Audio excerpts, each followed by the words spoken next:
Hej, hjärtligt välkommen till VAKURLEIKI.FO. I dag så får jag svara några spurningar som hit har ställt mig. Spurningarna är äckliga blandare, som är mer stuttligare, som är mer seriösa, så det var en god blandning av det. Första spurningen är vad jag telefon har jag. Vi har en sån och en Alcatel och hon har inte Snapchat och så där. Så tror jag en iPad och dras ner jag finner snappen från dickorna. Kvart är tyckt inte spå Kinderegg. Twister, Ben & Jerry ramar så väl is. Jag har också en Ben & Jerry chocolate fudge brownie ice cream butter.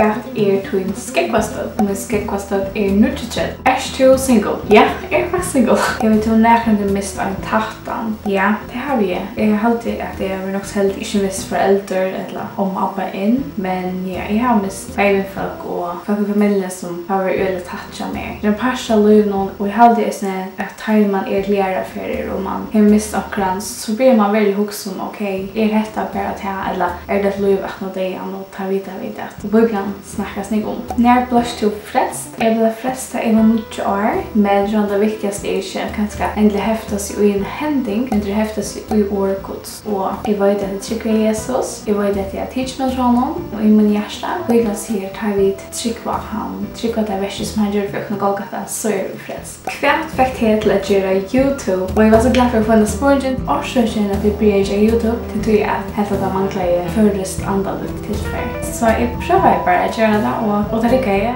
Vad ser god till att man klär sig ett sådant grovt ut? Vad säger bubblan om det? Somleis att kvinnor skulle skruja sig vid samliga bona, vid blick och hoyr, inte vid flatton, gudle, perlon, eller dyrum, klävon. Och det som Paulus menar bara Harry, det är inte att inte kan gänga Oyralokkar eller pennklävon, men han menar vi att tycka fokus ska vara han innare VAKURLEIKI. Och han säger också att skruja sig vid samliga bona. Språta till året för dikom. Här stendur samlir som sömmerse, høveskur, høskande rymelier, dommelige bøker, tålelier, så noenlunde. Og da man samler, så det tog at man leter seg pent og man leser rett og til å si at man leter seg bøker eller rymelig og til å si at det ikke bikini i SMS eller i hva man kan si. Og man leter seg på en måte som viser at jeg vire med sjølva. Østning at jeg vire mine brøver og i herren. Altså at jeg ikke blir en stumbling block eller en snavstöjner för tøyr. Och jag har ett verk som man säger till inte låt det kom sömnet och han säger skruja tekom i sömnbona. Så pippte det kom vi någon sömnbona. Och här har vi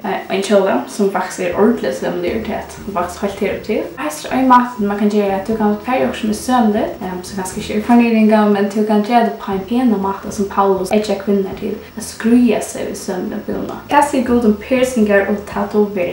Jag har själv Oyralokkar till att köpa piercingar. Så kan man också få piercingar är sån. Jag har varit själv att ha bara öronen till att jag hade det är vackert. Det är naturligt stadigt att det blir inte äckligt. Jag huskar alltid orsöken hur vill du ha en piercing. Och kan det vara något som dör med till god. Det sänder ut 3 mås. Vi måste göra skolor och lika tyckare av sorg om dejan. Och jag hade just att jag kommer mest i hona. Jag är herre och rista. Jag kommer mest i hona att ens kunna ut av tattoo. Och det är något som god sig ursatsfast. Jag vet väl att vi är inte ändå ursatsfast. Men jag har alltid att som man säger allt här av att skriva och lärdom. Jag personligen har vi inte valt att finnas mer tatuering. Jag var det till ordentligt in och jag tog till accident så var det ordentligt in och växeln så då är skuld man finns det lika väl. Men personligen har vi valt inte att göra det. Bägge tog till en avskan som är att liv och till en avgör som avskar inte bara med men ösna allt som omgängas med. Det är också viktigt att huxa om att ta vi täckan i avgör för mig själva så avskar vi omgående bär och själva. Hvis jag vill med tatuering så är det ganska vara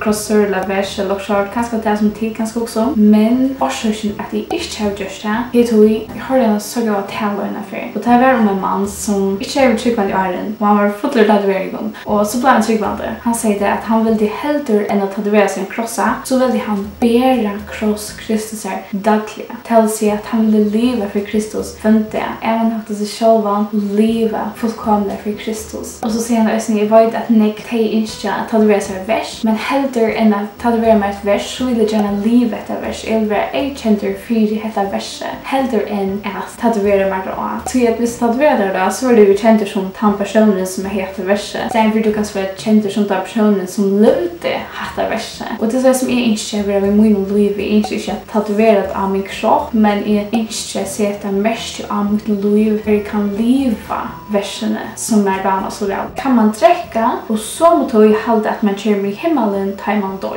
Jag har flera vänner som huxar så och jag hade inte rätt med vad säger till och vad säger på ibland. Tar man flester så är det ju att man häver hjärta sina synd och man ser ju god och ska bli mer själv så synd jag och jag kan inte släppa till himmels. Så man blir god frigöra sig sina synd och så ber man god komma in i sitt hjärta. Och när man gör det så är man en ny person och får en nytt liv innan för den nya naturen. Man vill fullkomliga brökter. Och det som är viktigt att minnas är att man är eviga frester. När du teach med Jesus, du är frester så är det inte som kan skilja dig från gode. Det han är dig fri. Alla synder du gör, alla synder du först gör är fullkomligt säker om du väljer sättet allt av Jesus. Så det vill säga, ja, vi kommer gott likva, stjäla, dräcka, leva skövt, täcka skövar, ägare, plantas för syskon, vi är olön med dräcka pappa och mamma. Det kommer vi och vi är stadigt frälst. Men som jag säger, att har vi det frälst så vi finns en nya naturen och vi. Det vill säga att vi tror inte långt ett sin dräcka. Vi kommer frösta till det, vi kommer gott fettla ut det, lika som vi kommer fettla i era synder som är likva, stjäla oss framvägs. Men det öjer inte för åkara troan, okej? Och ett gott döme, det är att det är akkurat som en grusor. Så vi vet att grusor tar älska att vi rundar och tar bästas och gör och tar truvas bara så väl just rundar och chatter. Tar hålla sig röjnar, tar för inte i runo. Och istället lär skitnar, är så blir det slicka sig. Så hvis du huxar om, hvis en grusor fick en chatternatur, vad det är så här? Jo, det heter här att grusoren, han har inte trivist i runorna. Så han kom för i runorna och blev skiten, men han har inte vilja vara här. Tui att han vill chatta naturen. Så sen kom i rundet så vill han träcka sig ur det efter och börja slicka sig.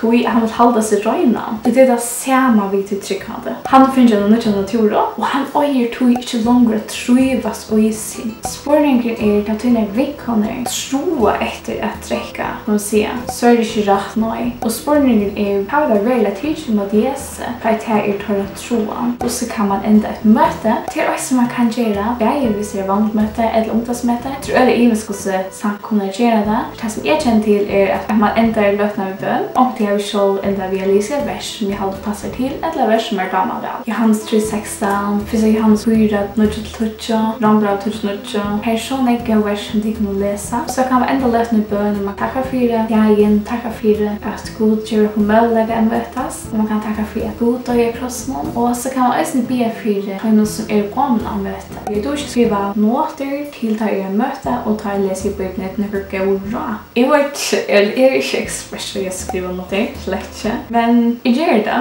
och det är mot alla switcha där. Jag är alldeles chilla och ingen annan klarar att läsa noterna utan är. Det lugar vi faktiskt börja om vi skriver kodon. Det gör jag inte. Jag skriver inte så jag inte att jag skriver noter till möte. Till öl i med skriva noter som jag skriver penare noter, bara verserna eller några ämnen. Jag skriver mest nio. Det är minnesbäst när jag skriver. Och det skriver näggen och det skriver ganska bära och en vittla och som vi vill göra minnast eller som ska bruka ganska till en video eller kan bruka ett vittnesbord eller bara som talar till mig och som är damer och väl som personen säger eller jag hade orda allvarsamt så skriver jag ner här är så ett vittnesbord om detta så jag skriver på versen det är sagt och så vittnesbord någon och jag gör ju ofta tryckar pilar in i fick blomster jag är en crossroad till och jag körde på det är stolt. Och det är bara fint att jag rycker till och det ska inte vara så flower av en åtna 20 pengar till att jag var som så att jag kan inte jag är också nära att klara läsa det.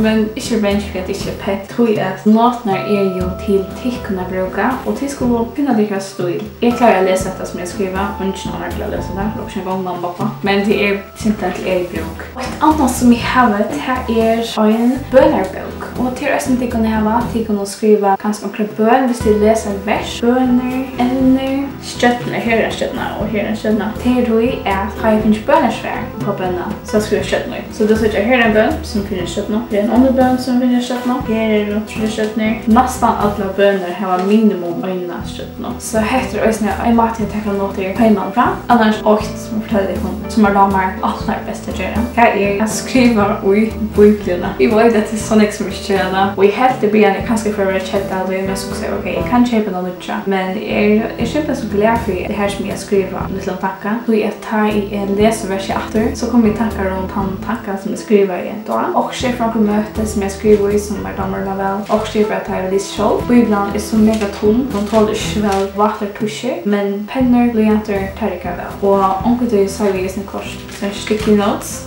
Så är det noter. Det är forskjelligt. Jag vet en blomster en sån här. Och så här har vi en sån cotton jag menar. Som vi mynte på rotsbok. Och så skriver jag en tacka om Boas som är familjebok. Och så Boas myntar Jesus. Så jag tar det avvärst här på en sån här. Och att tacka noter i biblarna, klärblomster i biblarna och sticky notes och för det så är biblarna blir mer personlig. Nu har vi ett högre möte så då jag skriva i hela versionerna. Och så visst det också är ordentligt viktigt som är damerna väl. Skriver så i bibeln. Och så om det sitter här var spurningar om ämnen så det är alltid välkomna att skriva till mig och vi kan alltid göra sort om att. Tack för idag och jag glömmer så mycket så att det kan alltid torsdagen. Så gott vikskifte.